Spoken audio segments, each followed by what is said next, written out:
नमस्कार, times of Swaraj में आप सबों का स्वागत है और मैं हूं संतोष सिंह।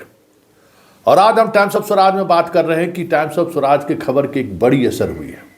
जी हाँ, शिक्षा विभाग द्वारा मुझे जानकारी दी गई कि आपने जो बर्तन खरीदा, थाली खरीदानी के मामले में आपने जो खबर चलाई है, उस खबर पर जो मध्याह्न भोजन के जो हेड है मिथिलेश कुमार, उन्होंने पूरे मामले की जांच का आदेश दिया है और उन्होंने स्वतंत्र तरीके से जांच कराने का फैसला लिया है।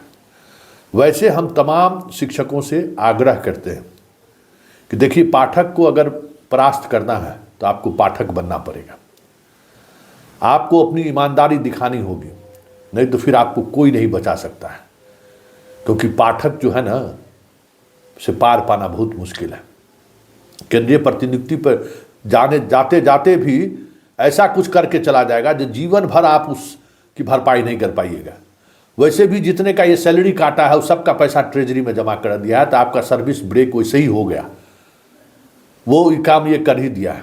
बहुत मुश्किल है जो ट्रेजरी में पैसा चला गया उसको वापस निकालना, क्योंकि उसकी सरकार कैबिनेट से उसके बाद अप्रूवल के बाद ही वो पैसा निकल सकता है। ये तो आपको नुकसानदेही दे दिया है। इसलिए पाठक से पार पाने के लिए पाठक बनना होगा। देखिए किस तरीके से टीचर हमें भेजे हैं कि कितना वजन होना चाहिए, किस तरीके का स्टील होना चाहिए, कितना थाली का दाम होना चाहिए। तौलिए उसको और लिखिए कि जो मुहैया कराया गया है उसका वजन ये है और क्वालिटी इसका ये है। इसी तरीके से बेंच डेस्क में जो लंबाई चौड़ाई जितना कहा गया है, लंबाई चौड़ाई इंची टेप से नापिए। किस लकड़ी का बना हुआ है वो संभावित लकड़ी का नाम दीजिए और गुणवत्ता में लिखिए सामान्य, उत्तम या फिर खराब लिखिए।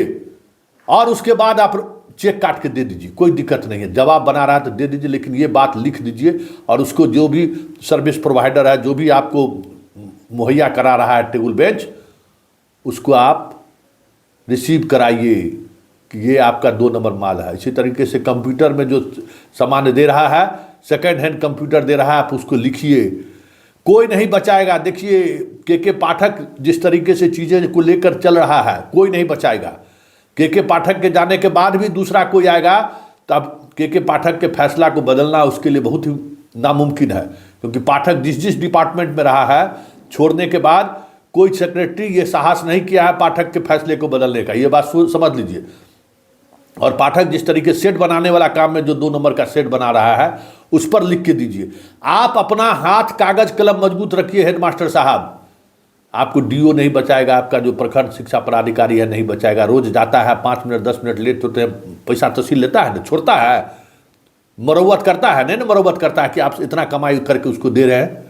मध्याह्न भोजन मामले में भी क्यों बेईमानी? अरे कुछ दिन बेईमानी बंद कर दीजिए ना। देखिए चीज़ें कैसी बदलती है। पाठक बन जाइए ना, उसका देखिए कैसे चीज़ें बदलनी शुरू हो जाती है। सब चीज़ दुरुस्त हो जाएगा।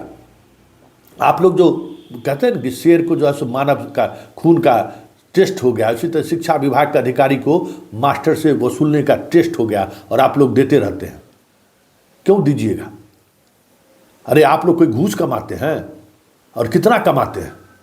इसलिए जो कुछ भी भ्रष्टाचार, खेल के सामग्री को लेकर, जहाँ से कह रहा है खरीदने के लिए उसको कहिए लिख के देने के लिए, और खेल का सामग्री का सब में जरूर गुणवत्ता लिख, सब कुछ लिख दीजिए।